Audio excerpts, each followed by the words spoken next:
ቤተሰብ ማለት ነው። ይቺ አበባ ከተሰጠችኝ ስንት ጊዜዋ መሰላችሁ? 3 ቀን 4 ቀን ሆናት ማለት ነው። እና ልትደርቅብኝ ሆነ ማለት ነው። ከዛ የሆነች ጓደኛዬ ሽቶ ስትቀቢው አይደርቅም አለችኝ እና ሽቶ ቀባሁት።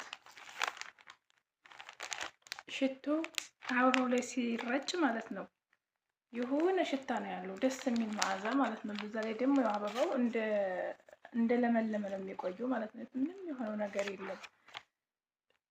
ይሄንን አበባ እንግዲህ ኡስሚን የሰጠኝ።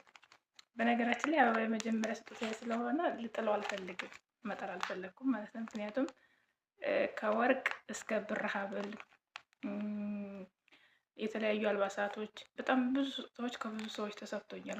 በጣም ከብዙ እህቶች ወንድሞች፣ ካልጠበቅኳቸው ሰዎች ተሰጥቶኛል እና ወርቅ ሳይቀር እንዳልኳቸው የብር ሀብል ሳይቀር ተሰጥቶኛል እና አልባሳት፣ የተለያዩ አልባሳቶች።